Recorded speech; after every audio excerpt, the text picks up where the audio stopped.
Can you please put all the Tim Curry discussion at the end of the podcast? His character. Episode 149 is going to be all about the wild thornberries. Tales of Tim Curry.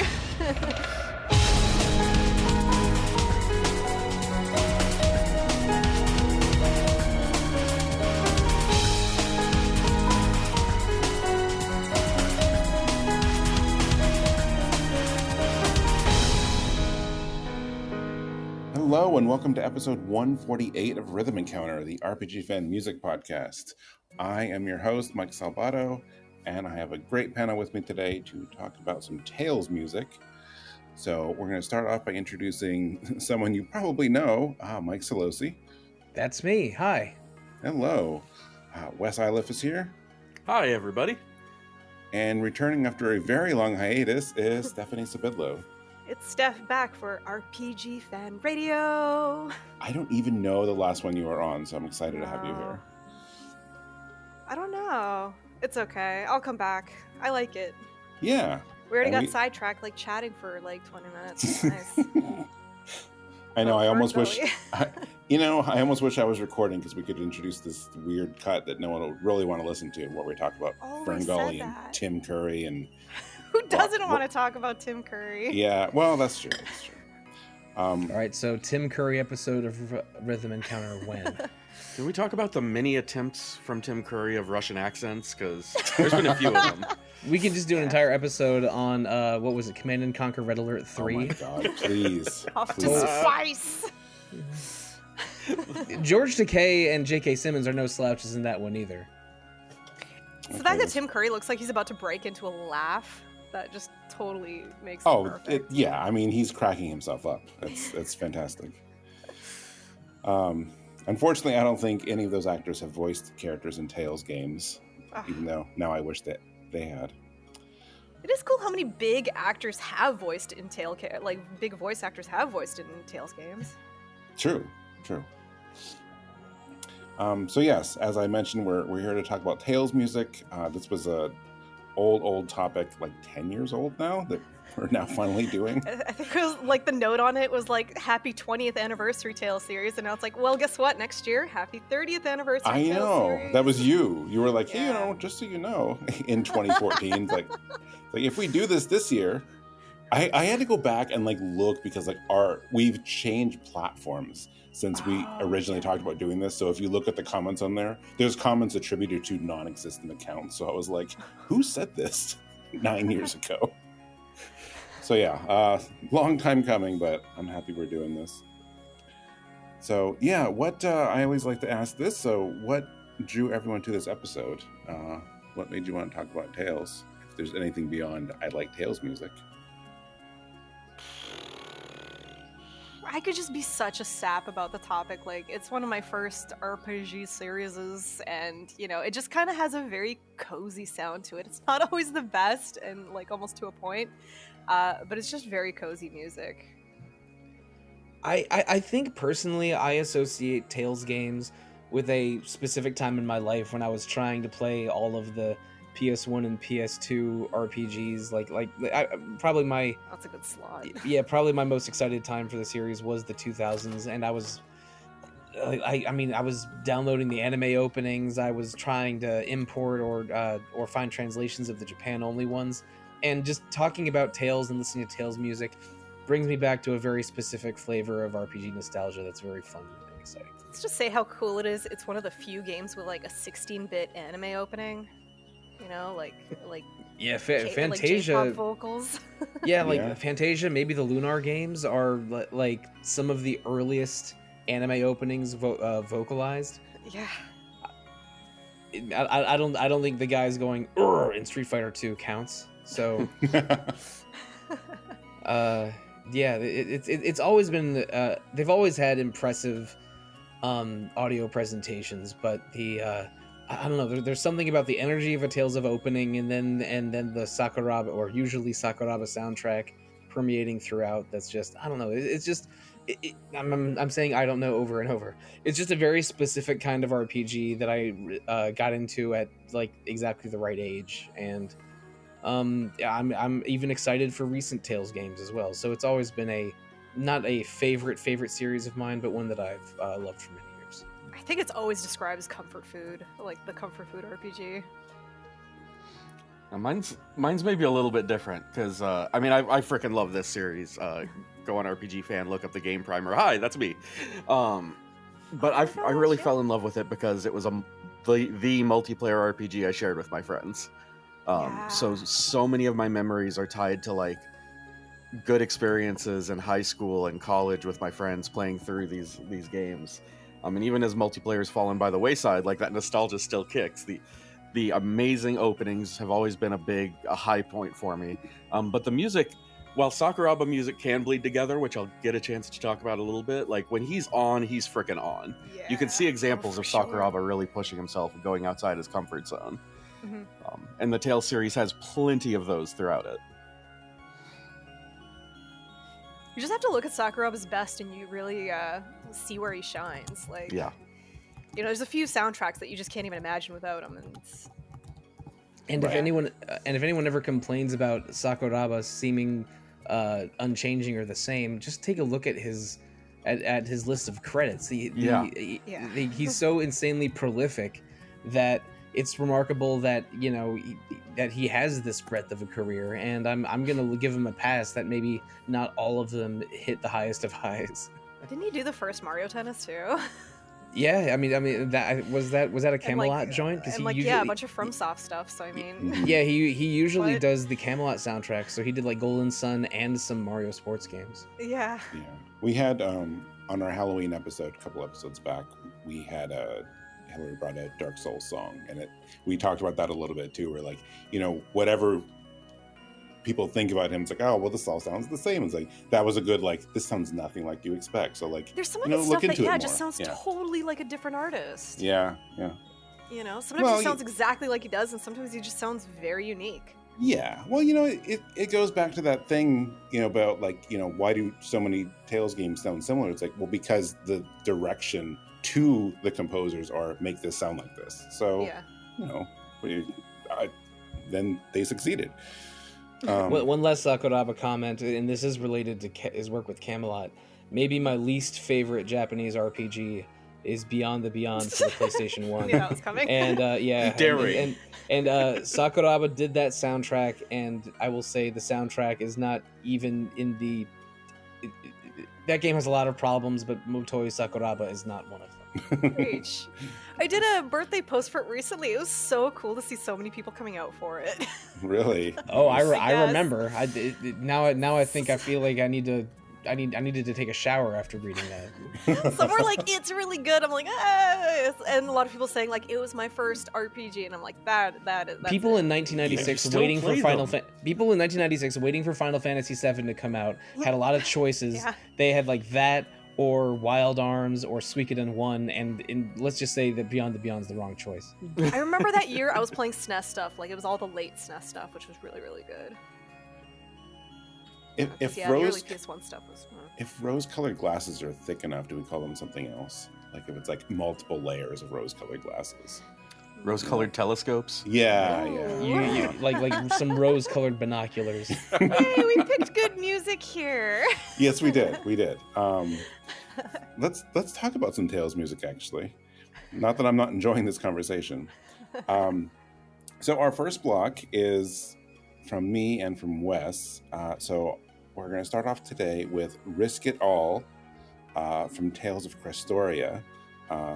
I know we have a lot of Sakuraba, but this soundtrack, or this track anyway, was composed by Takao Ogi. I have no idea if that's correct. They done much else? Because it was such a good soundtrack. I'm surprised I haven't looked this up. It's really good. And then Wes, what is your first song? I'm bringing the first Sakuraba track with Flame of Hope from Tales of Arise. It's something special from him. Yeah. All right, let's go listen to Risk It All and Flame of Hope.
So, Tales of Crestoria, one of many mobile Tales games that I have not played. And obviously enough people didn't play any of them since they all get canceled. But hey, what a fantastic soundtrack.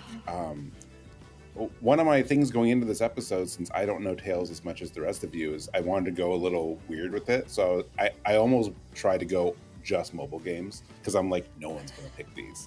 I was so like surprised. I'm glad I did it because I didn't know about Crestoria's music, and it's a fantastic soundtrack.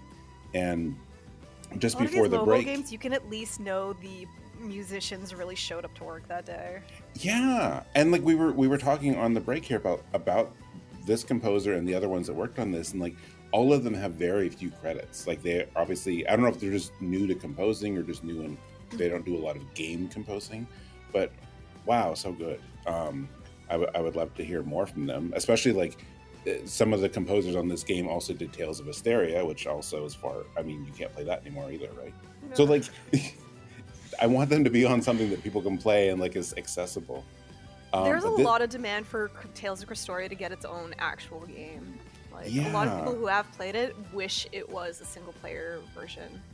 I mean, my girlfriend did play it, and when it shut down in I think early 2022, she was quite upset by it. And when I was listening to this, to our playlist for this episode, she got a little bit fired up hearing Crestoria again. But I think basically that mobile RPGs of this nature have gotten so popular that whatever hangups we have about mobile RPGs, like they're cheaply made or they're just money grabs, or well, while maybe true sometimes, there is real effort put into them.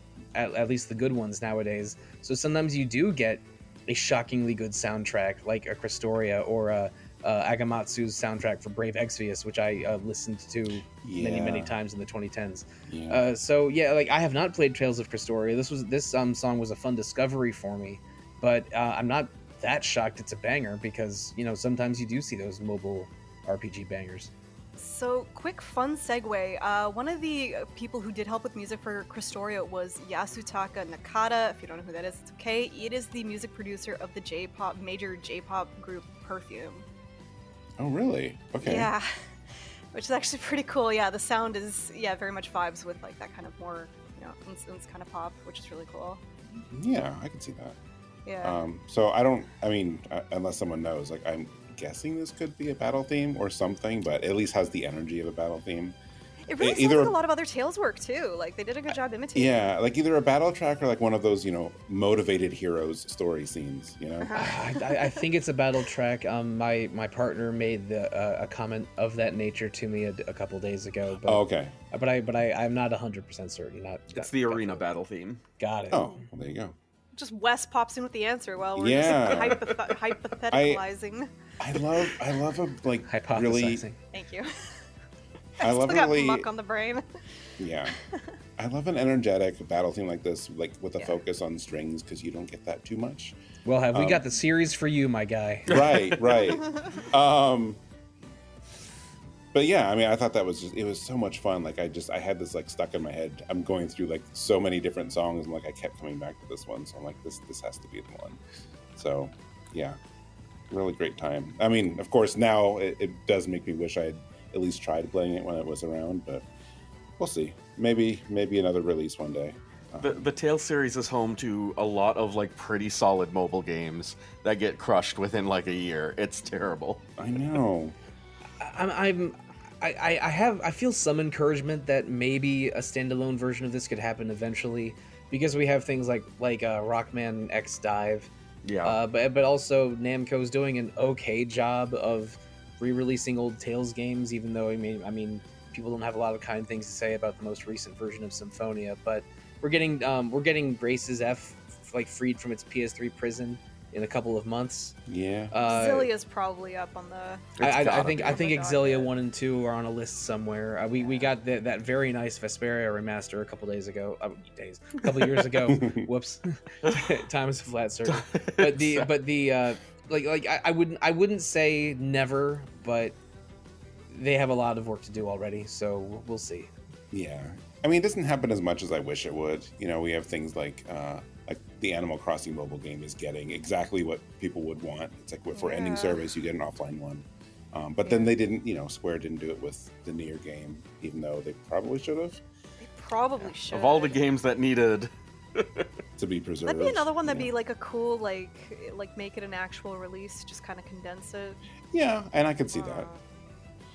Because it was Nier 3, right? Like, that was the whole... I mean, arguably, maybe? I don't know. Pat wrote a great article on it. I was going to say, there's an amazing write-up on it. Yeah. No, and that was the impression I got, was that, like, yeah, this absolutely continues the plot threads.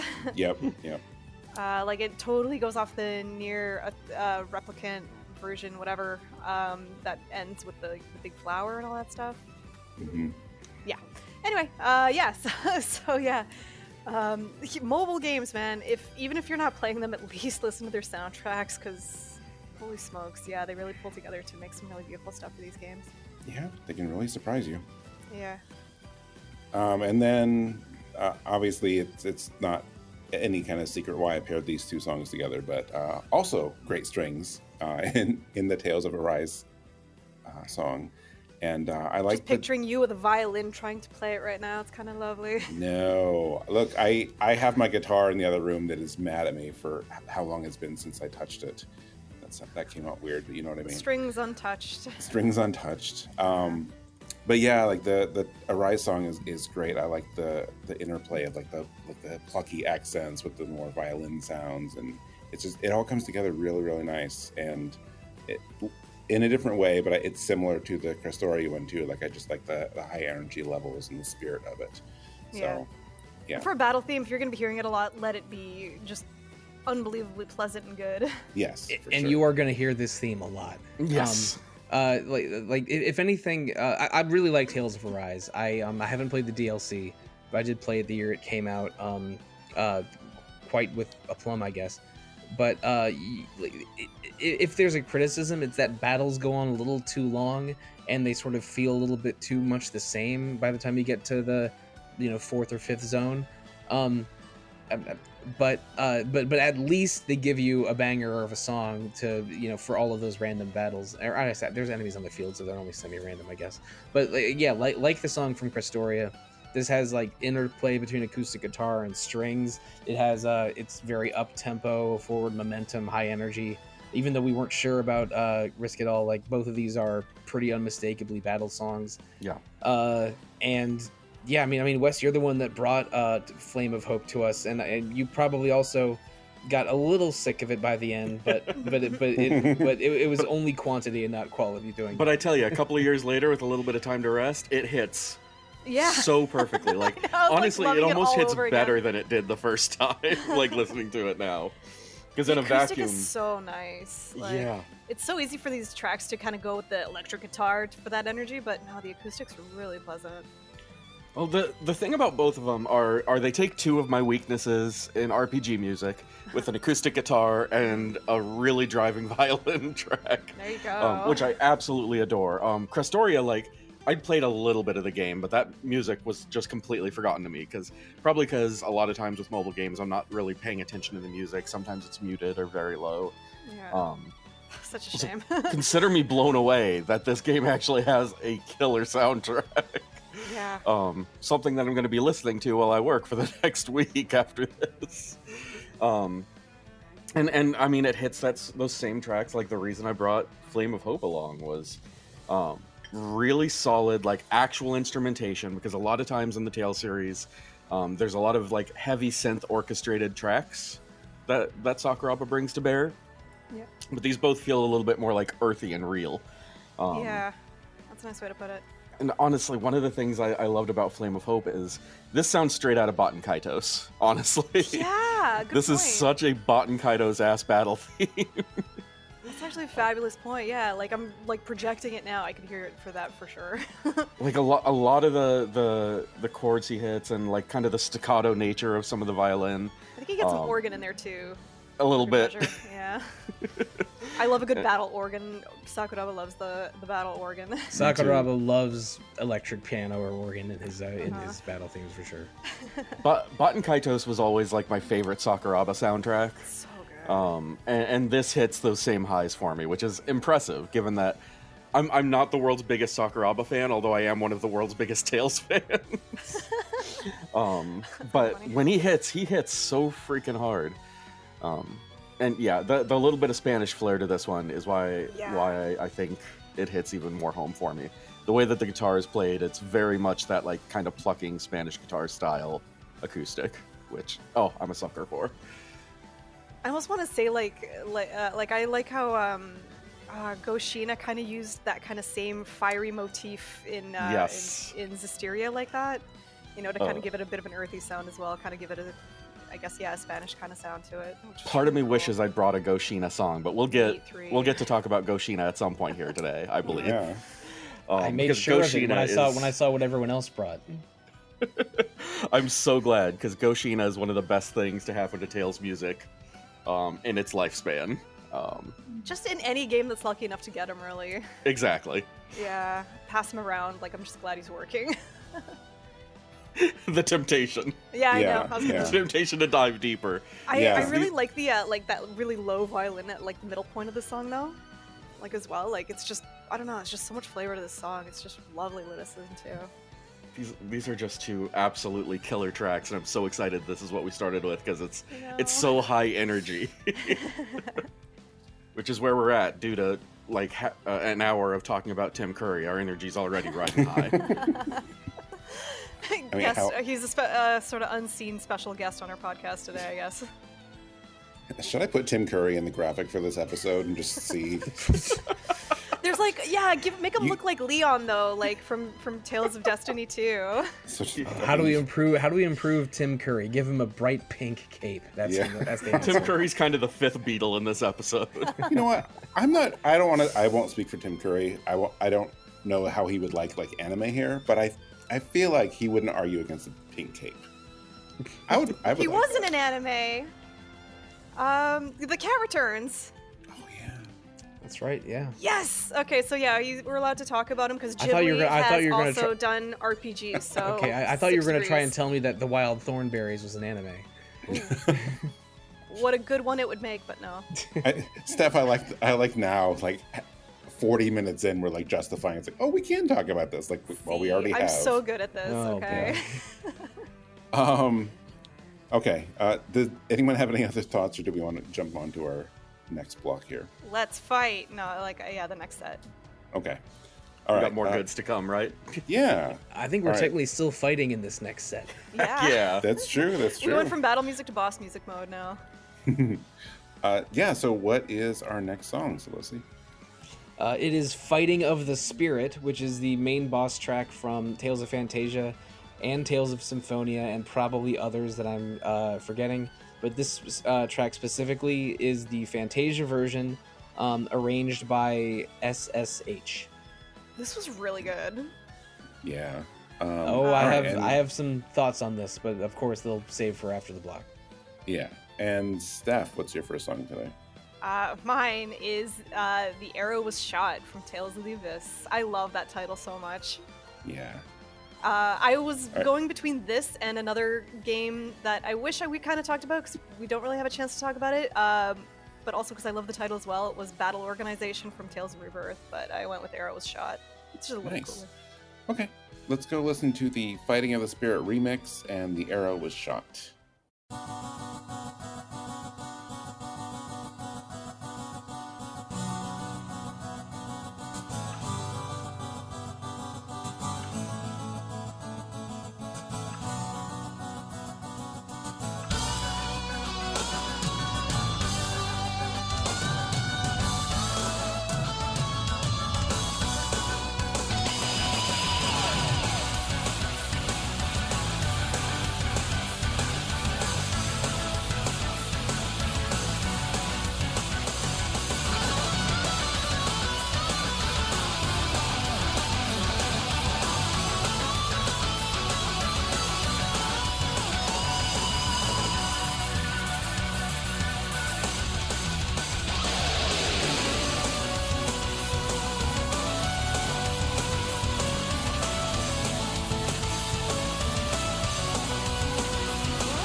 So yeah, that was a remix of Fighting of the Spirit by the Japanese game music remixer S.S.H.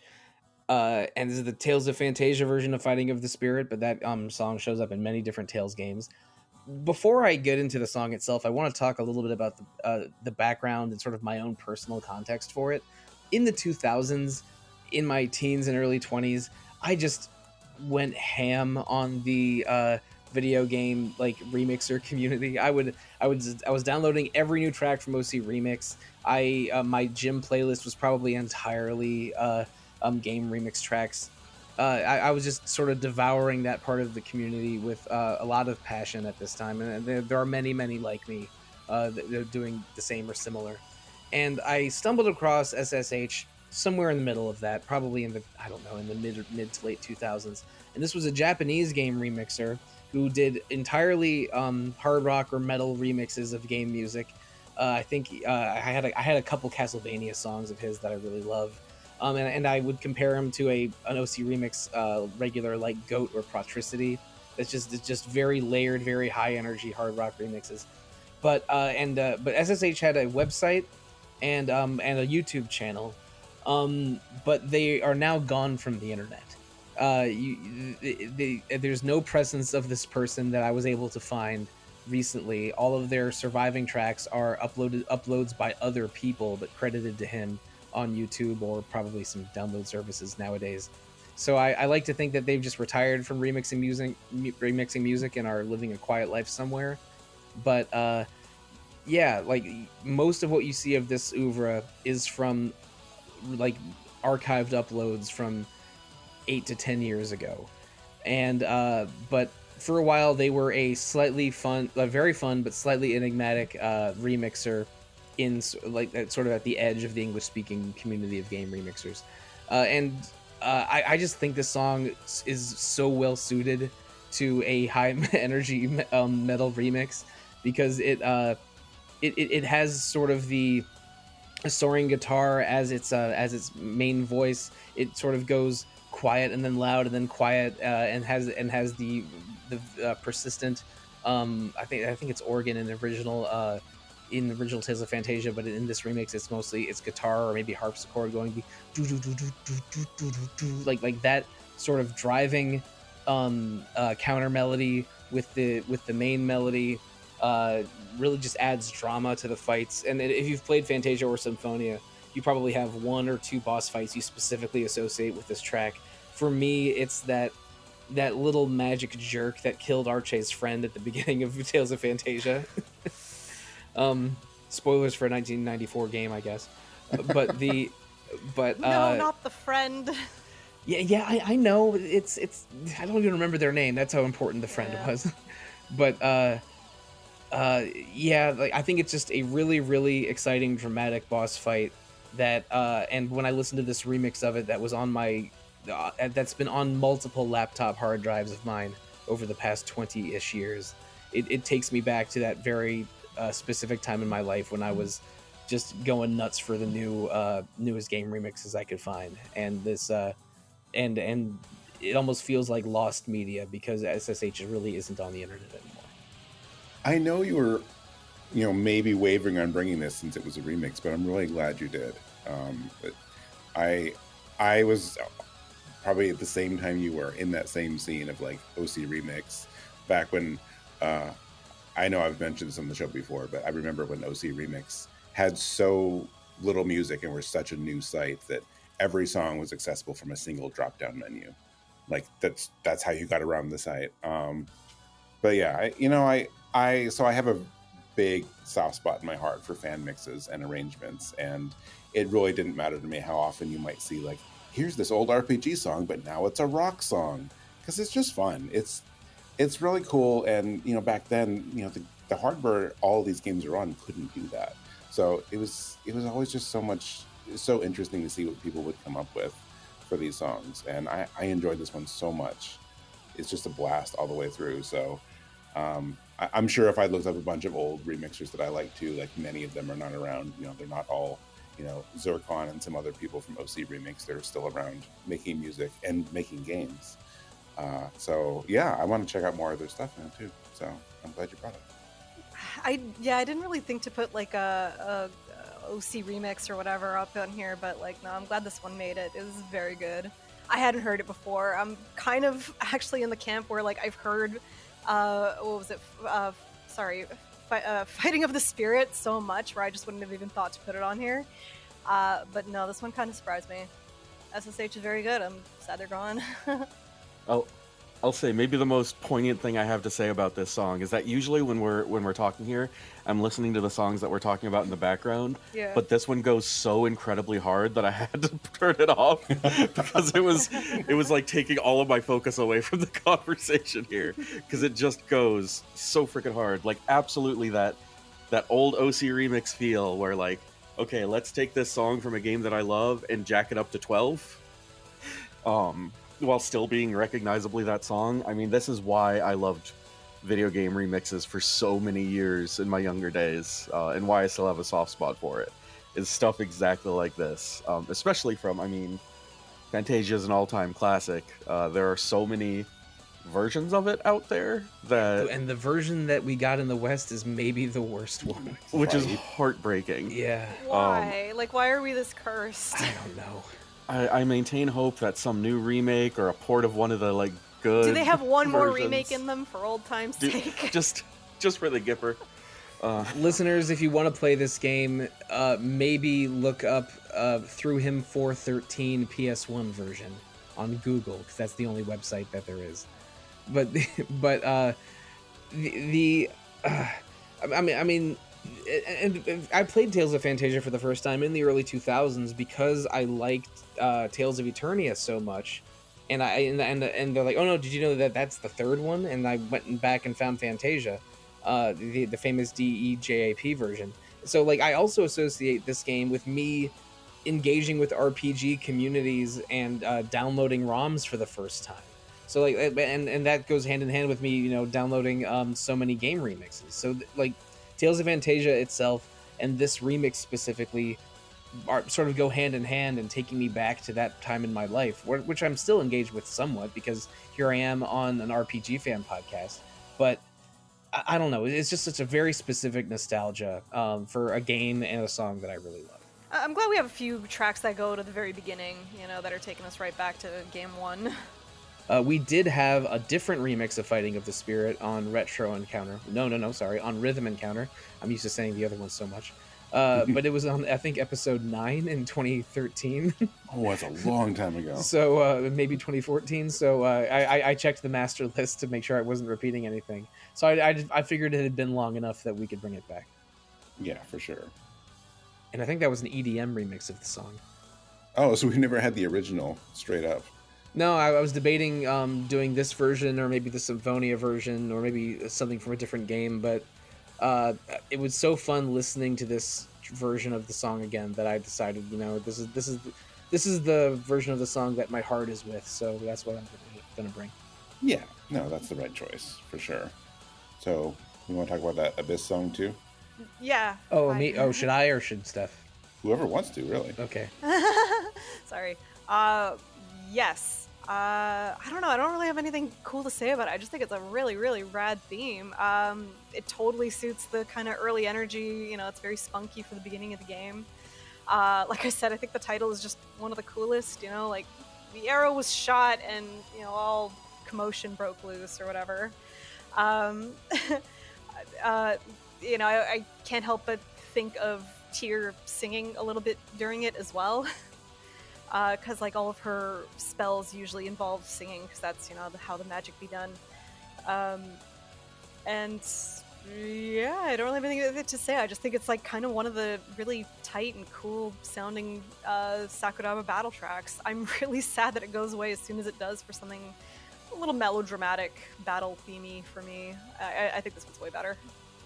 That slightly buzzy electric organ that carries a lot of the melody is the most Sakuraba thing I've ever heard.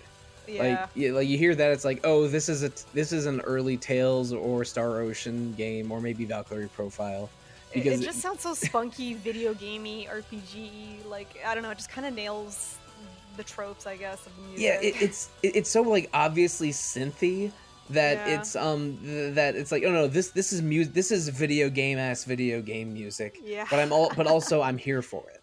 Yeah. Yeah. This is specifically PS2 era video game music, because those synths, they make me think so many like PS2 era Mega Man games. Like it feels like such of a time.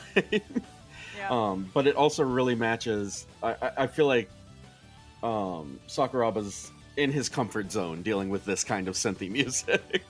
Yeah. Like, I absolutely don't mind listening to the song 500 times through. You know, sure. Let it be. You know, the opening synths are like absolutely iconic for me. Like I remember, I know the rest of the music, but getting into a battle and hearing that like kind of weird jarring combination of pretty sharp synths is like dang near the Final Fantasy whoosh sound for me, as far as like, oh, I'm getting in some shit right now. That's a good way to put it. Sorry for the chocobo. That's okay. I'm actually surprised with Steph here. I'm surprised you're the first one to swear. I've gotten better. No one expects the Wes. That's actually a great point, though. Like, yeah, just the way it kind of really starts out strong, like it really puts that electricity in your brain, and especially for the like absolutely broken free movement of this game. I don't know, it's just kind of fun when, you know, your battle starts and you're just immediately splitting off from the rest of the group to go attack people in their backs. Yeah, I think RPG battle themes are like professional wrestling entrance themes, in that the most important part is the first 3 seconds, because you have to you have to announce yourself, know immediately what's going on. It's like, oh, it's this person, it's this situation, and yeah, this one just sort of just goes off like a shot and doesn't really stop. You could even say the arrow was shot. You kind of had that with Tales of Arise too. Oh, Callback. Everyone loves a callback. Yep. I hated it, but that was great. You could actually even say that with Tales of Arise, like the way it starts with a bit of the string flourish and then goes right into the nylon acoustic. Like, you know, I like when the composers kind of know that start of battle is important. You know, that kind of segue. They almost make music for that segue to fight. You know, yeah, like most of my favorite battle themes have a really good ramp up. Yeah, 100%. But Oh my god, as I Valkyrie mentioned Profile before, is like Grandia the 2, ultimate like, it's one. awesome. Oh yeah, all good.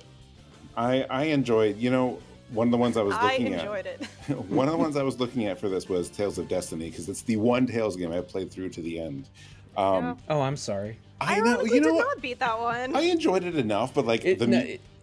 I think that Tales of Destiny has like a very good Tales story, but it feels like molasses playing the original version of it nowadays. Yeah. Which makes me even sadder that we never got officially the PS2 director's cut version. Yeah. Which looks way better. I got so excited when they were porting Tales games to Steam. I actually thought this would have happened by now. Like, it was like one of my Abyss or hopes. Destiny director's cut, because either or. I want Either or. both. No, I just thought they would have like en masse started putting a whole bunch of them there, but no, the series instead just went quiet for a while, and like the ports were kind of half-arsed. I don't know. You know, this would not be a good business decision. So of course I'm speaking as a fan, but you know, I think it'd be really cool if they did one day port. I mean, they could probably just mostly port the PS2 version of Destiny, right?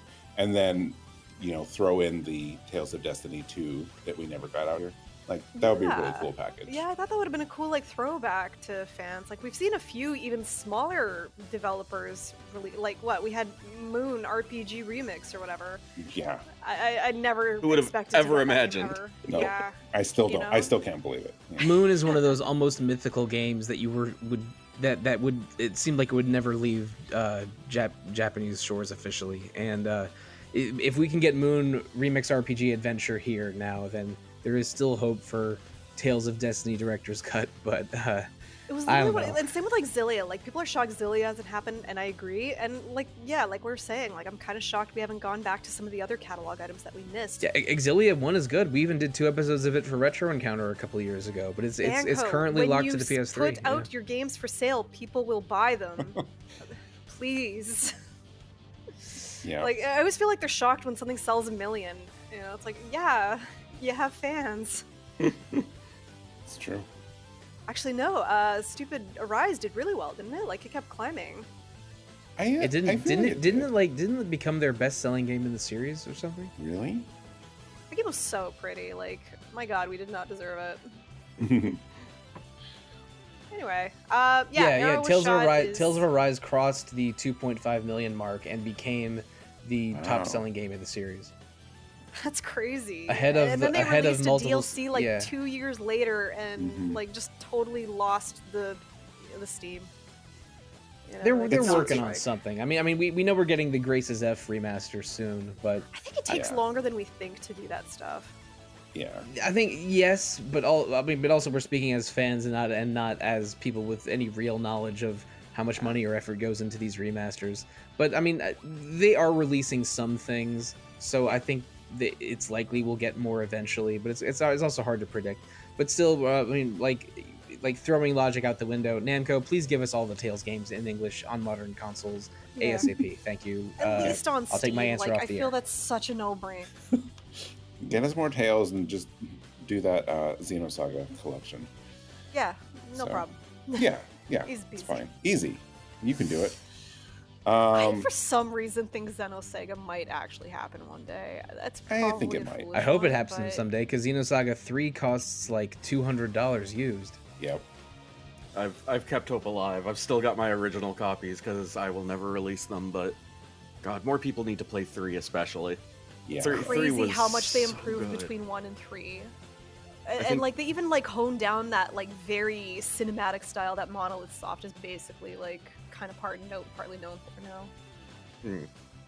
Like yeah, to see how they went from those really long kind of boring cutscenes in Xenosaga 1 and kind of awkward, 3D to what they have, and the fact that Xenoblade X looks better than current Pokemon games. It's like 10 years old. Like, Oh, no, like, oh, Monolith no. has magic in their team, man. All right. I think if we're comparing Xenoblade X to Pokemon Scarlet, then it's time to move on. Let us go to Wes for our next track. I don't think it would be a Tales episode without at least one intro, so I picked my favorite intro, which comes from one of my least favorite Tales games. Funny enough. Wh- Funny enough. White Light by Superfly from Tales of Zestiria. It's the James Bond, The World Is Not Enough of Tales of games. Absolutely. Hey, don't sidetrack this with Bond themes. That another great callback. Thank you. All right. So after that, I am bringing the theme of Velvet, another Sakuraba track, and that's from Tales of Berseria. So let's go listen to White Light and theme of Velvet.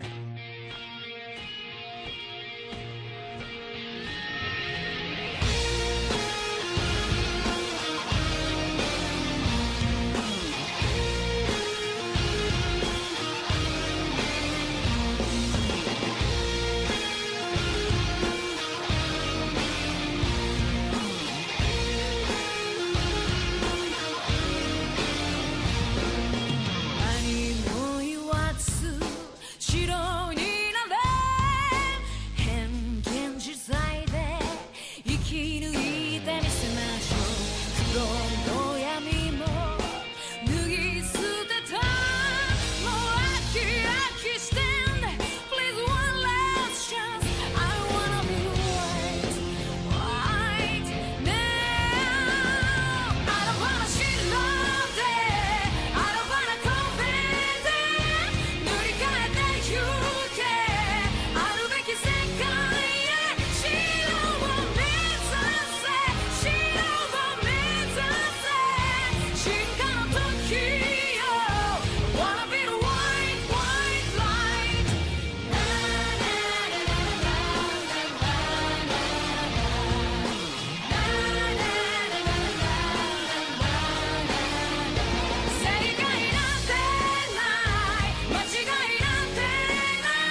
So for me, one of the things that brought me into Tales music more than anything was those openings. They were an early adopter to the anime opening in video games, having had a vocal track as far back as Super Nintendo, which is bonkers. But it continually comes where, like, when a new Tales comes out, the first question that I ask is, okay, what's the intro? This is what's going to get me invested in the game. It's like an anime trailer for the game itself. They're often so well animated too. Like, they always go big with them. Especially since they've, like, adopted UFO Table for so much of it. Yeah. But yeah, they've been universally, like, near universally well animated. Yeah. And you know, if I'm using the openings as a measure of whether or not I'm excited for a game, Tales of Zestiria might be the most excited I've been for a new Tales game, based on opening alone. Maybe I won't discuss the perceived quality of Vesperia today. I know that there are fans in the audience, and I will leave that to your imagination. But You mean Zestiria? What did I say? You said Vesperia. Oh, I got very excited thinking about Vesperia. Oh, no, I understand. Me too. I was thinking about the most excited I've ever been, and I'm like, no, it's probably Vesperia. But I did love Zestiria. This opening is maybe, like, the hardest an opening goes. I know there are a couple of, like, really good tracks that go to, you know, close to toe-to-toe with it, but for my money, I can listen to this song on loop all day, every day, and still love it. Like, that opening guitar riff hits so hard, and then the vocals, like, God, does this woman know how to belt? Yeah, she belts it. Have you seen the music video? Because it's kind of frustrating for that. I haven't. It, like, instead of, like, really belting out the song, she, like, literally looks like she's whispering it, like, with her mouth. It's so weird. It does not match what you're hearing. Yeah, and it's just kind of jarring. It's a cool video, but yeah, it's just kind of funny that way. But yeah, because the song has so much energy. It really does. A hype up track for sure. She's got the kind of voice where it feels like grounded and gravelly, like a smoker's voice, but it doesn't actually sound like it when you actually listen to it. Fair enough. Like, you're expecting this to be almost a grungy vocal, but it's not, and it fits, and that's crazy considering how hard the instruments are going. This feels like an anime. Like, what if the White Stripes made anime opening songs? Yeah, it just absolutely thumps with this sort of this crunchy percussion, this guitar that's just really pounding it. This feels like garage in a very, very good way, and similar to Wes, like, I think there's nothing that'll get me more hyped up for one of these games, and I would put, you know, similar anime RPG ilk, like maybe a Trails or an East game as well. Like, give me an anime opening with a bunch of dramatic angles showing the characters. Maybe there's 6 or 7 of them, each with a different hair color, and some Japanese lyrics I don't understand. But it really creates hype for what you're about to experience, even if you don't know who or what's on screen at first. But White Light's one of the best Tales of opening themes, and sadly, I feel like the rest of the game doesn't live up to the theme, as Wes alluded to earlier. But anime is probably the way to go, funny enough. That's what I've heard. Yeah. Yeah, or maybe, like, read a Wikipedia article and then play Berseria, because Berseria is a prequel to this one. So much better. Yeah, Berseria is a prequel to Zestiria, similar to how Symphonia is a prequel to Phantasia.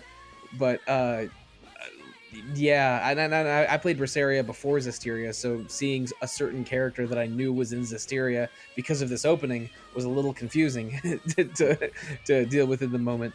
But you know, this opening is great. I can't say a rude word to it. Berseria, also a very solid opening, but that's neither here nor there.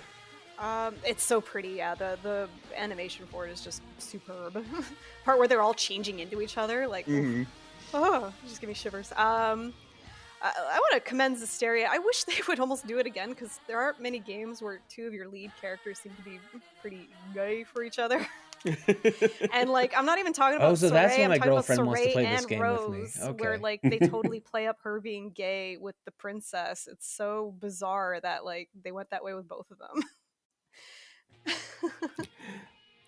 I will also say, speaking of visuals, that opening riff with the, like, cloudy overpass and the hand reach. Oh man, it's so good. Yeah, the hand reach. Oh shoot, what was I gonna say about that? That was UFO table, right? I think this is when they finally just started using UFO table. If I recall correctly. Yeah. Yeah, no, it looks spectacular. And then I think they did the anime as well, which is like, wow, we are kind of being gifted with this for this series that nobody really played, for this one game that not as many people liked, and they just blew it out of the park with a pretty decent anime for it instead. But do you know what the best Tales theme is? What? Bump of chicken? No. Even better. Let me hang on. Life is like a hurricane here in Duck. Yes. Race cars, lasers, aeroplanes. It's a duck blur. Might solve a mystery or rewrite history. DuckTales. Woo! Every day they're out there making DuckTales. Woo! Okay. If we hadn't gone off the rails before. We're off. Yeah. All right. The rails It's were been merely stuck in my head all suggestions. morning, and I had to get it out. So you have All now right. been a victim of that. Thank you. All right. DuckTales of Zestiria might have a chance of. DuckTales of Zestiria. Oh man, Ooh. you have to combine with Huey, Dewey, Louie, and Webby. They're For the elements, you superpowers. know. Yeah. You know, if they can get David Tennant in for that, I'm in. Oh my god, game changer. And then He maybe voices it in the himself in the Japanese version as well. instead of trance mode, you get to turn into Gizmo Duck. That'd be cool. I knew there'd be DuckTales people here. DuckTales of Zestiria. What on earth? Are we talking DuckTales. about? What have we done? Hysteria. So about that theme of Velvet. Yeah, about that. Who is the Tails answer to a female Shadow the Hedgehog? Oh, it's probably like the evil. Oh god! In the recent DuckTales, they're like the. I mean, Magica Dispel created the. Never mind. Okay, well, that's a spoiler for a recent show. I'm sorry. The lore. The lore. No, Give me more lore. I've got to say though, like Velvet is legitimately, I think, one of the. If you're looking by just cool factor alone, if nothing else, like Velvet kind of hits, you know. In terms of attitude, she's one of the best female protagonists we've had in a JRPG. Yeah. I just wish she was a little better at dressing herself. Yes, But true. But she's also super fun to control because she like has this like the way combo escalation works in Tales of Berseria, and she like her demon arm can do all kinds of crazy stuff. It almost feels like you're playing a Devil May Cry game or something when you're controlling Velvet.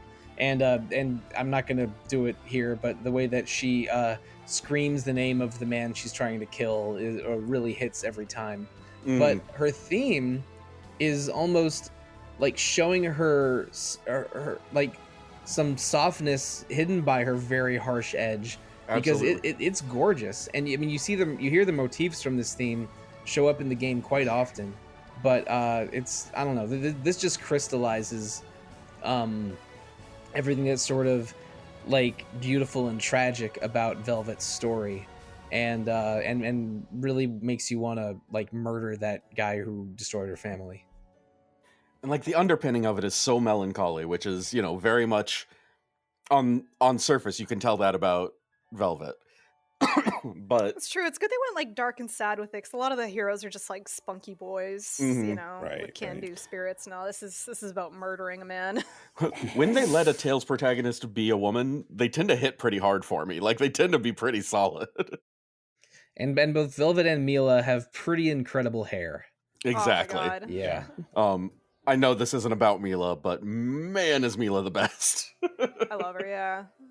I love how they did the battle theme segmenting in Xillia, where it was like her battle themes were very violin based, and Jude Law's were about like electric guitar, and they had 3 different versions of that. That was like really fun. It's good that they do like this kind of evolving battle track idea too.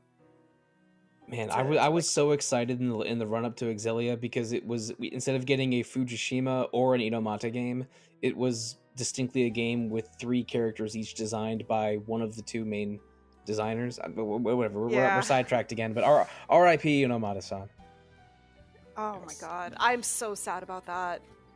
And then like we had a Toriyama like within a week of that. It was awful. What a terrible year. What a terrible year for art. But Berseria though. But Berseria.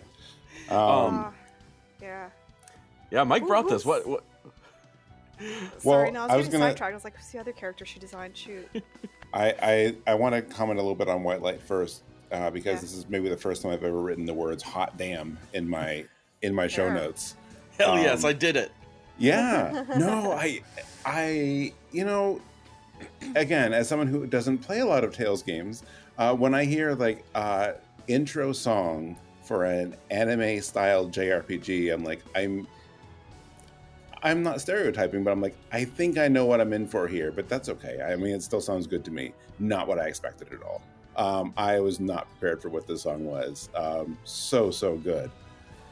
Just, it's such a killer opening theme. The instruments, the lyrics, the vocals, like everything caught me off guard. I listened to it like 3 times already, just like preparing for this episode. So I enjoyed it a lot. The bridge really reminds me of U2's Sunday Bloody Sunday.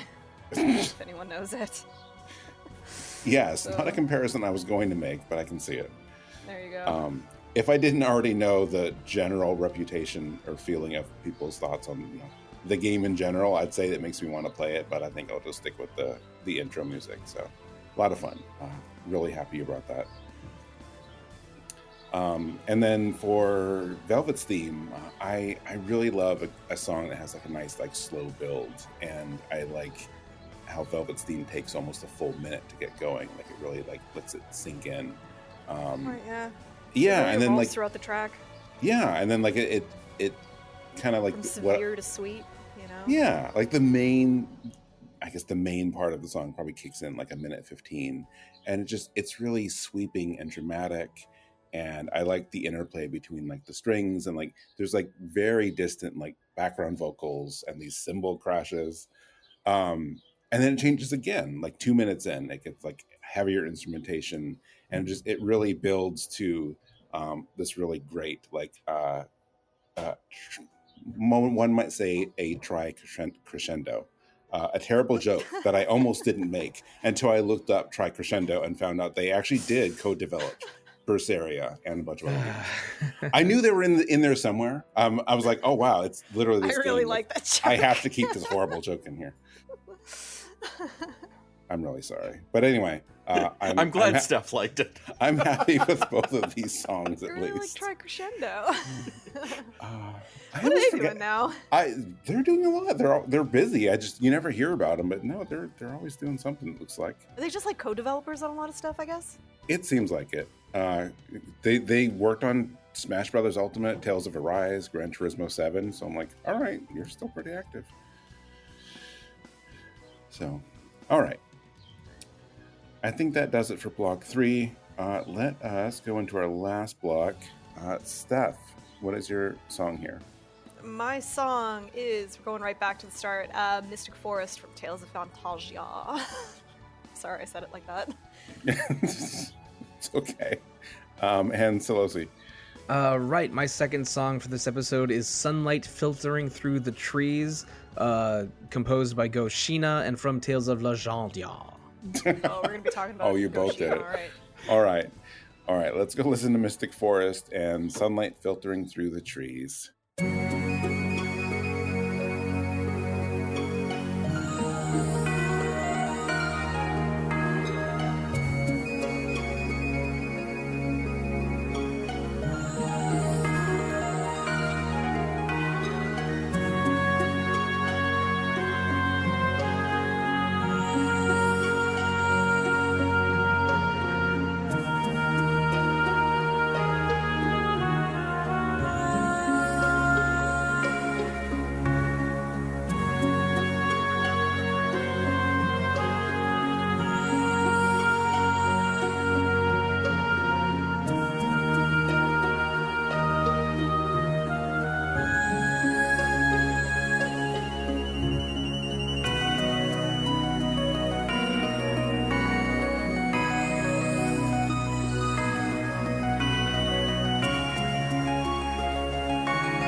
Yeah, so Mystic Forest. This is like one of the earliest songs you hear in Tales of Phantasia, as if they weren't already, kind of blowing you out of the water with that 16-bit opening theme. Actually, this is from the PlayStation 1 version, which is just, I don't know, the instruments are just kind of that much better, and I feel like you kind of get the idea of the song across very nicely. I think Fantasia is probably PlayStation 1 Fantasia is probably the best way to play it, and maybe one of the easier ways to play it, even for people now. But I don't know, this song is just so pretty. Like, if I'm in a mystic forest, this is probably the only song I'm going to be thinking of and picturing. It's just pleasant to listen to. I love a good song that uses bells in it too, so I kind of like some of the background, noises and effects. And I don't know, this song just sounds like you woke up on a early morning and went for a walk, and it was a beautiful day. There are a lot of good bell sounds in the original version of Phantasia. Because in some you get like chimes and bells in some town themes as well. Yeah. But like there is something very peaceful and tranquil about this song. And Star Ocean 3's Victory theme, Victory Bell, uses a beautiful bell in it. It's one of my favorites. Oh, Victory Bell! That's one of my favorite Gen 1 Pokemon. What do you know? But the the instrumentation choices really do evoke sort of a peaceful green environment, and I mean, maybe you're getting interrupted occasionally with some very poisonous or even like petrifying plant monsters in these forests, but this is a standout track from Phantasia, and I think there's a couple zones that use this song, there's a couple mystic forests in the game, I suppose, but it's a very pleasant one. We got the Forest of the Trent one, which was really cool when they brought back into Symphonia. So I thought that was really cool. There's the Elf Forest and the Forest of Origin, and then where the Ninja Village is. And a lot of them are, these kind of really quaint and tranquil kind of tunes. Like, I don't know, I feel like Tales music kind of comes in three categories. One is like the kind of dopey and dorky music you get for some of the towns. The battle music, which, always kind of has its brand of rock and hard. And this kind of very serene and peaceful stuff that they always do really, really well. And honestly, like, if you gave me a cut of, like, do you want to listen to just the battle themes or just the calm, mellow, chill stuff, I would probably choose that. And this song just kind of mellows me out. It also contains maybe the truest hallmark of especially like PS2 era and earlier Sakuraba, occasional church bells, just straight up, straight up his thing. You got that like fluttery, fluty sound, which, kind of sounds like birds, and just that really pleasing harp going through it. He used a lot of harp in a lot of those, again, PS1, PlayStation, or sorry, SNES, PS1 kind of era stuff. Yeah, I don't know. I love this song. I think it's really pretty. Back when I was playing Ragnarok Online, I changed the startup menu to this song because it was prettier. And because I was often booted off servers a lot, so I'd hear it a lot. That what an incredible sense of time and place with that reference you just created. Right? Which is not to knock the rest of Ragnarok's music. Actually, it's a really good soundtrack. But yeah. I like how we all kind of have these time and place stories, though. Like, being like OC remix nerds, or like playing a bunch of PS1 stuff that one summer, and it's kind of fun that Tales of has kind of been there around for that long, really. Right. Talking about music from it across almost 3 decades now is pretty crazy. I don't know how related this is, but I can't think of the game Disgaea 2 without thinking of the TV show Gilmore Girls, because my summer where I was obsessed with Disgaea 2 was also the summer where my sister watched our Gilmore Girls DVDs over and over. So like Adele and Rosalind, I don't know if that's a better romance than Rory and Logan, but to me they're intertwined. Games create a sense of time and place for us. Absolutely. Yes. I really like Gilmore Girls too. Yeah. Anyways, that's my thought on Mystic Forest. And again, I really want to take something from very early on. There were so many other tracks I really wanted to put. Up there was, funny enough, Legendia's Bird Chirps and I Sing, which kind of has that similar early game vibe and just kind of all about the nature. And a lot of Tales games tend to be very good about their foliage and nature scenes. So, I don't know, this is kind of a homage to all that. I have to check really quick. Bird Chirps and I Sing is literally the track title. Oh, you haven't heard it? Please listen to it. You'll love Okay. it. Oh, I will. That's one of the vocal tracks, right? I love that. In fact, just What a listen to great the name. first 5 seconds of it if you could right now.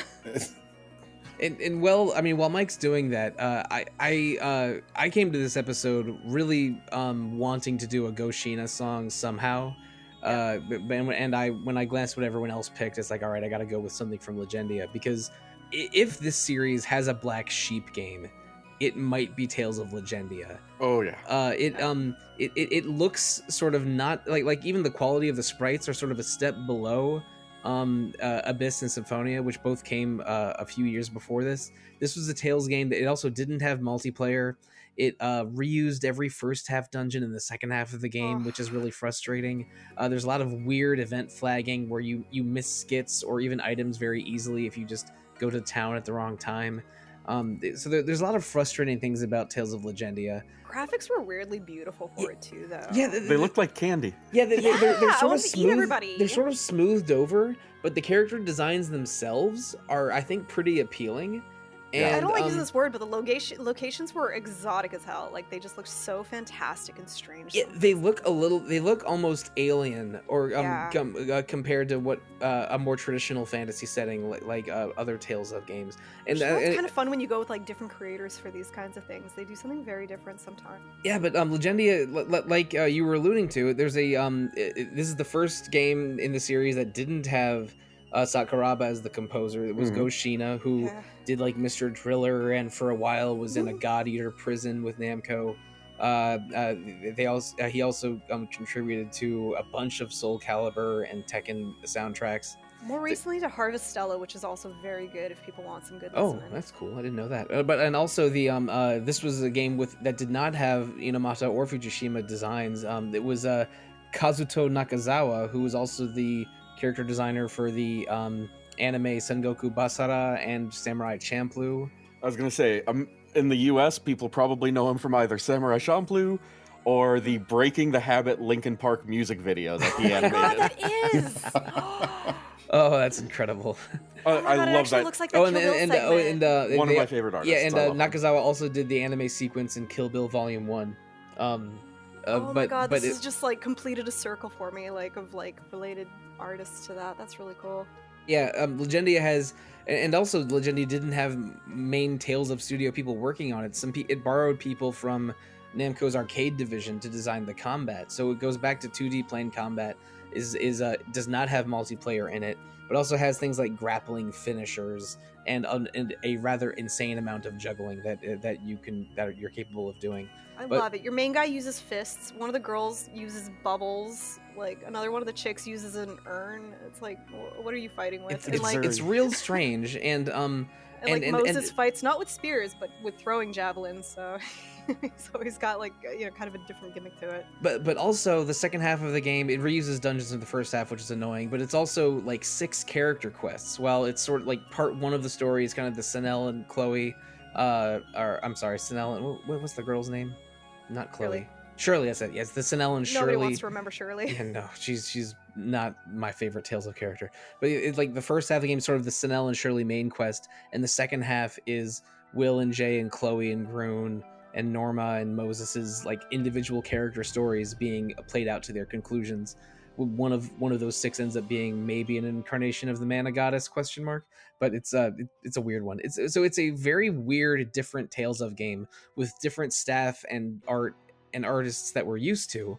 But Go Shiina really went ham on this soundtrack. They put everything into it. And Sunlight Filtering Through the Trees is just a forest area / forest dungeon, but you get this layered like piano concerto backed by strings that has that really feels like a dramatic symphonic piece and not background music for a pretty forest level. And I really think like Go Shiina did not have an opportunity to make a 20 plus track full on RPG before this, so they just really poured their soul into this game, and it's one of my favorite Tales of soundtracks. And I don't mean that to be an indirect dig on Sakuraba, because this is one of the rare non-Sakuraba games, but just because it really felt like it was a young composer getting their first big crack at something. And and Tales of Legendia is such a weird game. I don't really recommend playing it unless you've played a bunch of other better ones and maybe want to keep going. Yeah. because the second half is so frustrating. But but it really is unlike any other game in the series, and the music is stellar. I have so much love for Legendia, even though I acknowledge all of its faults and definitely would never recommend it as a first Tales game. Just the things that make it different make it so interesting to me, and it tells me that, like, Yeah, the I'd still core- recommend it to people. I'd be like, yeah, it's still good for a run. Like, Yeah, Exactly, but- my attitude would be like, no, play Abyss and Vesperia and Symphonia first, but don't discount Legendia, because it really is this weird special thing. It shows some of the flexibility of the core concept of Tales. It feels a little bit more fightery because, of course, you've got Tekken and Soul Calibur teams pitching in on the combat. What are you gonna do? The character designs are wholly different, but still feel really cohesive and kind of beautiful. But it's definitely, I think, the thing that makes it stand out almost as much as any of it is Go Shiina's soundtrack. And this is such an interesting example because this is where Go Shiina has been on record talking about how he kind of tried to emulate Sakuraba's Tales style for this game. And you can tell that, like, there are elements you can tell he was trying to, but there are also elements where you can tell that's just not Go Shiina. And he's doing his own thing, trying to work within the confines of Sakuraba. And he kind of realized through this, the music for this game that, oh, I actually know what I'm doing. Like, there's some confidence building there. And he goes a little bit more in his own direction, develops his own style after this, which is highly varied and interesting, which makes me love that, like, not only is this just an absolutely amazing track, because it does have so many components layering on top of each other, like, really smartly, which is a difficult thing to do, but also it shows you the evolution of Go Shiina, who would later go on to work on, you know, a good half dozen other Tales games providing specific tracks, and you can almost always tell when you've exited Sakuraba land and entered the Go Shiina universe. Like the Trials and Tales of Zestiria. so good. Each Some of them my better favorite than the music in the next, Tales like, series of all time. absurd. But it's nice because they use it smartly. You know, they use him in stuff like these Trials, which are a specific thing. This different feeling of music doesn't feel out of place. And I like Go Shiina being deployed tactically like that, because as you can tell, this is a very unique style. Like, maybe not as much as someone like Mitsuda, but he develops his own very distinct style, and you can almost pick out a Go Shiina track if you listen to his entire discography. And I mean, seeing it start here is just absolutely amazing, and seeing what he thought Sakuraba sounded like through his own filter is just fascinating. And, like, again, not to throw any shade on Sakuraba, the man's had an amazing career, but it's really cool to highlight this up-and-comer and give him a place kind of at his side like that. Super, super cool. Yeah. Like, everything the soundtrack does, like, it was actually really cool. I know they have, like, a making of DVD for the game, and it's just cool to see that, when he's in the studio on himself, or when he's working with a giant symphony, or like the actual orchestra, because these are actual orchestrated tunes, or like the number of vocalists that he also worked with. Like, it was really cool that, this is another one of those Tales games that has a Japanese song and English equivalent sung by Donna Burke, who's done actually a few. She lives in Japan and she's an English singer, so she's actually done a few songs. And, like, same thing, like, there's just a lot of variety here. I really wanted to put a battle artist, but I didn't want to keep putting up battle music, and I saw Shiina was already up there. That battle theme too, though, is just so friggin' special. Like, it sounds unlike anything you've ever really heard. And, like, then you have the soundtrack going into, like, jazzy stuff, then kind of very electric stuff, then it kind of employs a bit of choir, and it's just kind of insane, like, how much it does. It's really good. Also, the bird chirps I sing. Yep. I did listen. I listened to the first 5 seconds. As you said, I don't know what I just listened to. I know. It's great. It's something. I'm going to listen to the rest later, but I'm like, all right. I can stop for a second while people are talking and listen. And, like, well, wasn't prepared for that. I know. Isn't that great? That's like the first song you really hear in the game. And it's kind of, like, fabulous to just so kind of strange. really throw you into it. Like Also, that. you're It's on a wonderful. boat continent. You're on a boat and continent. and water element is also holy element. And Yeah. all of Shirley's spells are pink. One character fights with vases. It's all just it is so weird and different. Your healer is a giant man. Oh no, yeah. Your like first good With a mage hammer. looks like he's your giant like heavy attacker, and Yeah. your giant heavy attacker is actually a skinny boy that was raised by otters. Senna looks like an anime boy Horse- Frankenstein. Like horse- he looks horse. kind of terrifying. Yeah, no, he's got the same hair as Mugen from Samurai Champloo, Yeah. but with much harsher eyes. Yeah. that are almost as big as his hair. Yeah. Like again, this is a weird one. Wes was accurate in saying I don't think this is a great choice to be someone's first Tales game, but it is so different and interesting. At least listen to the soundtrack and maybe give the game a shot if you can get a copy and have played most of the other good ones. I love that you fight the Wonder Chef in this, and she has a baguette for a sword. It's so cute. Yeah, and the Wonder Chef is one of the arena special battles. That's right. Yeah, and like all the interactions with her are just so dope. Like a lot of the like you could always say that about a lot of the Tales games is that the skits and a lot of the other interactions are so goofy and weirdly human, like the way a lot of the characters banter with each other. So like you're still gonna enjoy your usual Tales of character banter and goofballisms. And That's good. like even though it's done by a different team, it still feels as Tales as ever, honestly. Incidentally, that fits in with my overarching theory on storytelling. If you can't show the characters during good times having fun, then the bad times don't hit quite so hard because all you've known them is under duress. So Yeah, skits yeah. are like I a agree. vital point to the melodrama Yeah. in Tales games, in my opinion. Especially, yeah, when they are being, yeah, you're right. Like, well, yeah, when they're being dorks with each other. But then you see that one scene where Irma, that's her name, right? The bubbly yellow one. Norma, Might be. Norma. sorry. When Norma, like, is actually mad and you're like, oh, whoa. you know, where you take your bubbly girl into the angry girl. That's Yeah, very you know that interesting. stuff has gotten real at that point because you've Stuff's seen gotten what she real. is the rest of the time. You Right. know, when you see Senel reject the love confession was like one of the greatest things I've ever seen in my life. That was a good scene.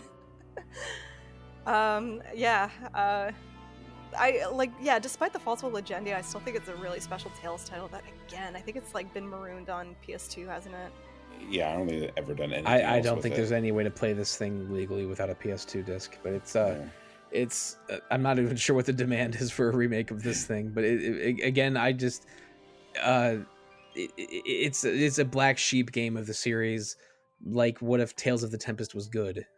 But I thought about bringing something from that. I'm like, oh boy, the conversation this is going to bring up. I mean, you want to talk about a game that's in the Blue Reflection All Stars, terrible games with great music. Actually, I'm not that familiar with Tales of the Tempest soundtrack, but I can vouch for Tales of Legendia's soundtrack. Yeah. Legendia was on actually that list of songs that I think it was Steven that posted them like back on 2015 on this episode. So I was looking at Legendia myself for something, but this was a good pick. I'm happy this one's here.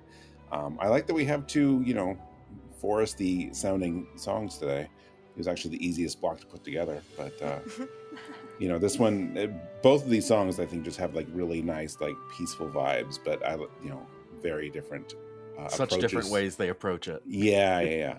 Like It really speaks to the different composers. the Legendia one is Yeah. like a little more dramatic, but it's dramatic, but it keeps that calm piano, so it's a nice blend of sounds. I love the and movements that emotions. it goes through, where Yeah. it's like kind of just doing piano on its own, a little bit of Mhm. oboe, a little bit of cello talking to it. It's pretty. It is just pretty. Yeah, and the Phantasia one's great. I was expecting some like synthy music because again, I was looking at Destiny and we have the Abyss song that was like the synthiest song we have today. So I thought it would be our Phantasia music that went harder on that, but no, we have this and we had a rock song from Phantasia today. So I'm so There was a- disappointed that for like how music focused a lot of the motifs are in Abyss, it is not one of the better soundtracks in some respects. Excepting the intro. Except what? Except for the intro. The intro Which and goes so obviously hard. the arrow was shot, which is like Yeah. Steph would never just me sitting disrespect there. Bump of Chicken that way. Oh no, can't. That was Just that need was to the make intro sure. to them. Yeah. I just Yeah. like No, saying it's like Bump one of of those Chicken. songs where I'm It's like so sitting there, I'm good. like, yeah, like just sitting there like an idiot, air guitaring. I thought that was the first really cool Tales intro I'd ever heard until I went and looked up the Japanese intro for Tales of Eternia, and holy crap. oh really? I will be posting this. If it's different The rest of English- you go Google it. If it's different from the English one, I'm not sure I've heard it. I know what I'm searching for after this episode. You absolutely should. What was it? Destiny was a weird case where I actually like the symphony arrangement they did for the opener instead of the actual song. I don't know. I just was keen on it. That's whatever. It's always cool that they like got Sakuraba to like write the song because us pesky North Americans can't listen to Japanese music sometimes. I'm also glad they learned their lesson about that one. Me This is part of the reason I too. brought the version of White Light that I did, was because the American version replaced the vocals with synth guitar, and Oh no. What? Did it? I don't even No, know no, that. I remember that version. It's not as good as the vocals. Not even. No, yeah, the there's no vocals way. are too good to cut out. They So like not want to pay Superfly or some shit? Like, that's so weird. it's weird because the rest of the instrumentation's the same. It's just That's like so Tales of the disappointing. Abyss in America. They replaced the lyrics with guitar. That one was okay, but it really sounded like it was like some guy they knew who recorded it in their garage. Yeah, it did. Yeah. And like it wasn't like that bad, but I mean the vocals are so nice, and the fact that Fujiwara did like a few of the musics in Abyss 2 was actually really cool. I think the lead singer in Bump a Chicken did like the final boss theme, which was kind of a nice, thing to do. Yeah. Because you kind of nailed it out of the park for some of the emotional like hang-ups that you have at the end of the Abyss. But yeah. Tales music, man. There's so much to talk about. and just seeing like some of the like big like Japanese acts that they've worked with over the years too. Like Do As Infinity, they at least have that before they broke up. Who did Legendia's opener, which is really good. And that's all I have to say about that. Yes, I think we've gone way over our time today, but it's been know. a fun conversation. It really has. Yeah. Everybody's hungry. Thanks. I mean, I think I'm skipping lunch at this point. That's okay. I wasn't hungry before, but you mentioned the Wonder Chef, and I'm like, I should see what's in my fridge. Just want to eat a sort of a baguette, don't you? Yeah. I have some. Ooh, I have some bread. See if I in can the make a fridge. sandwich with only tomato and bread. A BT. Yes. All right. The B is actually for bacon, so it would just be a T. It's a No, tea B was for sandwich. bread. It's I a- forgot about the bacon. Yeah. It should be a BBLT. That's true. That's Okay. a different thing. A B, That's- I thought a BBLT. So okay, I'll get it. I'll have a BBL along with my tomato. Got it. I was just gonna say we can skip that one altogether, but No, I leaned into it. steer into the skid, man. Now you know how now you know we reached the end of the episode because we tried to acronymize sandwiches and landed on BBLs. Yes. A very We retro need to go outro. to the one place unaffected by music. Space. Good night, everyone. No. All right. Let me run through this because we have a Oh wait, bonus. what's the bonus track? We have a bonus track at the end okay. that none of us know except Wes. So Okay. before we get to that, Do we react to it or is that it? we can react to it. Just like the introduction of it, but that's it. Okay. But first, debuts on this episode of Rhythm Encounter, we actually had two. This is the first time we have had music from Tales of Arise and Nice. Tales of Crestoria. Hey. All the other games have been on here at some point, but many of them a long time ago. So nice to have all this stuff represented. So thank you, everyone. Our next episode is actually on music origins, basically like our first introduction, or maybe a game that like really introduced us to like, oh wow, like RPG music. This is fantastic. So that is our next episode in a couple weeks. And after that, we are hitting episode 150. It's not quite the milestone that Retro Encounter is about to hit in the near future, but 150 is still a big deal. We're excited about it, and because we want to do something special with it, we are taking a quiz out of Retro Encounter and Sollosi's book, and we're doing a quiz show episode.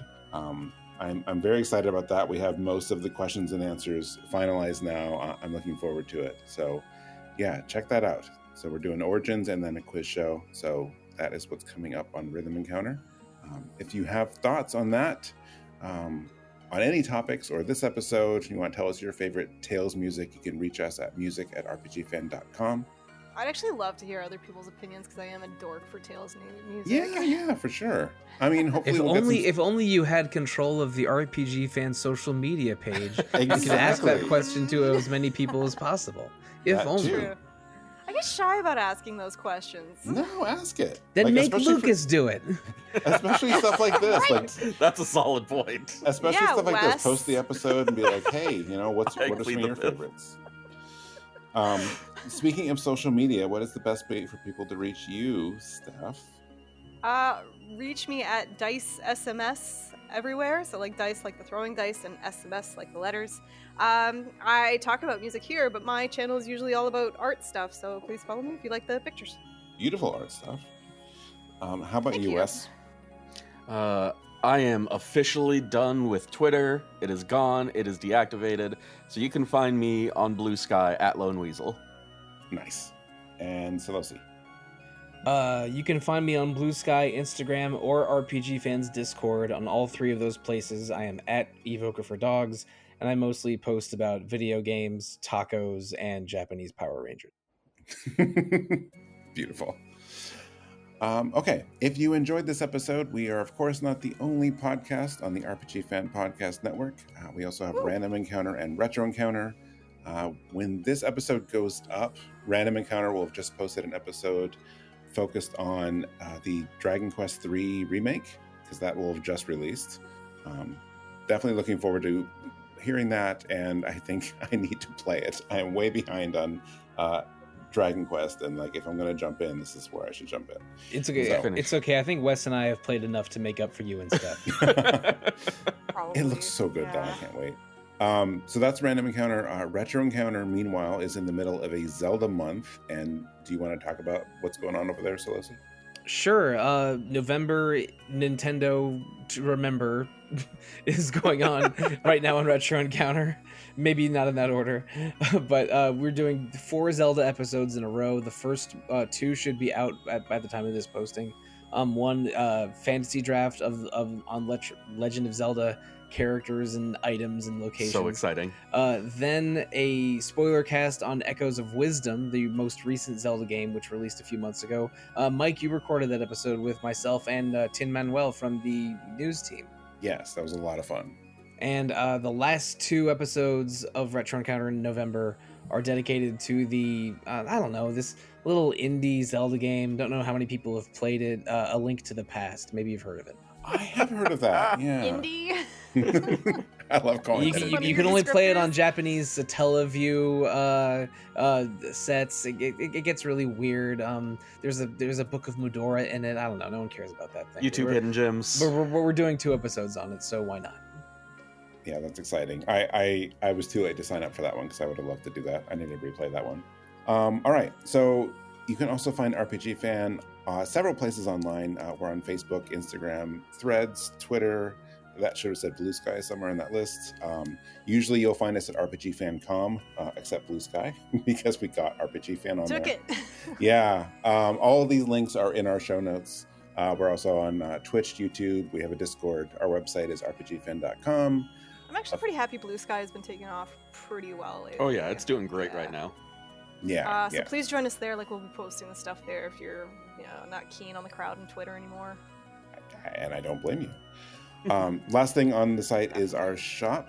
Since it is November, I feel like this is a good time for us to push RPG Fan merch and our beautiful book with a beautiful cover by you, Steph.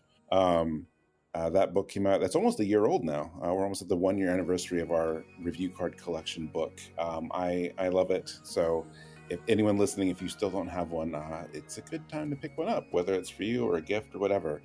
You It can really find... helps support us. We put a lot of the like big hitters in there, and hopefully stuff that you might put in your backlog. There's actually a whole bunch I put in my backlog after that. Yeah, I right? just got my copy like last month, and it's beautiful. I'm so Yeah. happy you like it. It Yeah. was such a fun thing to put together. I should probably repost about it. Yeah. Yeah. Yeah. I think you should. So yeah, again, you can find all of that, our merch or the book at rpgfan.com/shop. And finally, if you enjoyed this show, please review, subscribe, whatever it is, wherever you listen, whether it's on an Apple Podcasts, YouTube, Spotify. We would appreciate the support. And to close out now, Wes, this thing that none of us know about, what is our bonus track? Excuse me while I hit enter in our channel. Oh, I can almost don't want to look at it. Can Yeah, I hang on, guess I'm what gonna it try is to- first? Okay. Is it you Lloyd help Irving? decide this. Is it Lloyd Irving yelling Demon Fang over and over for 50 seconds? You got it in one! Nailed it! Oh, man. So please enjoy 50... Okay. Demon Fang! Demon Fang! Demon... Double Demon Unrelated, Fang! but like the actual Sword like rain! first 20 seconds of the song are like my favorite thing on the planet. So, It's so what I good. actually brought, I couldn't leave another good opening uncovered. So I brought the opening to Tales of Zelia, Progress by Ayumi Hamasaki. Nice. Wes, you shouldn't have. I bring you a gift. Ah, perfect. All right. Oh, it's like I know my you. birthday We're both in excited November. about that. Yeah. Progress is a banger, as listeners will very, very soon discover if they didn't know so already. Awesome. It was Ayumi one of the three in Hamasaki my is just my so list good at to this bring. point. Like she knows how to do a banger track. She is so talented. Yeah. Awesome. All right. Well, thank you everyone for listening. Thank the three of you for being here. This was a lot of fun. We covered way more ground than I expected, but I enjoyed it. So Not We're- just Tales games, but DuckTales. DuckTales and- games, yes. and we're gonna- Tales of Tim Curry. We're gonna leave you now with soon to stores. We're gonna- Da-da-da-da-da-da. Can I mute people? We're gonna leave you now with Did you progress. say, can I mute people? No, I would never say that. Just a sweet axe, Bill.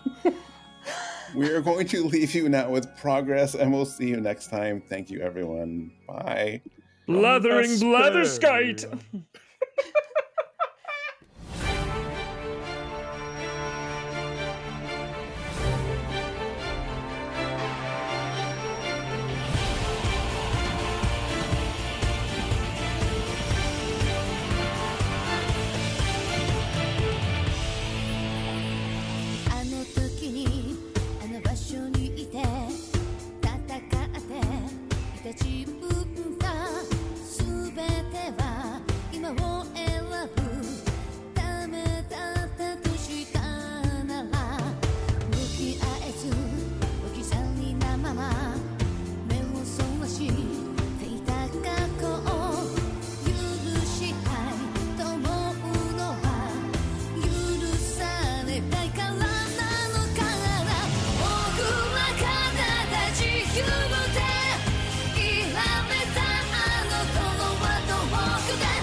Instant balls.